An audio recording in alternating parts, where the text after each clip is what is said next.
जिल्ह्यात एकूण 50 mm पाऊस एकाच दिवशी झाल्यामुळे आपत्कालीन परिस्थितीला आपल्याला सामोरे जावं लागत आहे।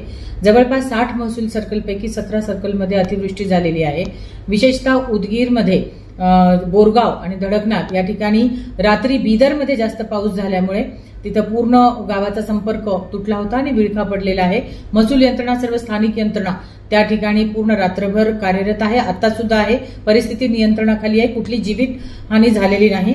अहमदपूर येथे उगलेवाडी येथे सुद्धा काही मेंढपाळ आणि त्या ठिकाणी अडकल्याचे वृत्त येताच त्या ठिकाणी इव्हॅक्युएशन झालेलं आहे। आपले दोन जे मेजर डॅम्स आहेत तेरणा आणि त्या ठिकाणी मांजरा हे पूर्ण भरलेले असून आवश्यकतेनुसार त्याचा आउटफ्लो सुद्धा चालू आहे। बॅरेजेस जे 28 आहेत ते सुद्धा आपले भरलेले आहेत, त्याचे सुद्धा आवश्यकतेनुसार गेट ओपन करून पूर्ण स्थिती नियंत्रणाखाली आहे। नागरिकांना माझं आवाहन आहे, कारण की आज सकाळीच आम्ही आपत्कालीन परिस्थितीची संपूर्ण विभागांची त्याचप्रमाणे जिल्हाधिकारी नांदेड, जिल्हाधिकारी बीदर यांची सुद्धा समन्वयाने बैठक घेतलेली आहे। सर्वांना सतर्कतेच्या सूचना आणि आवश्यकतेनुसार कार्यरत राहण्याच्या सूचना दिलेल्या आहेत। नागरिकांना आवाहन आहे, अनावश्यक आपण घराबाहेर पडू नये। शाळेतल्या सुद्धा मुलांना सुद्धा आवाहन आहे, आपण अनावश्यक बाहेर पडू नये। प्रशासन संपूर्ण जय्यत तयारीनिशी आहे आणि सिच्युएशनवर कंट्रोल ठेवून आहे।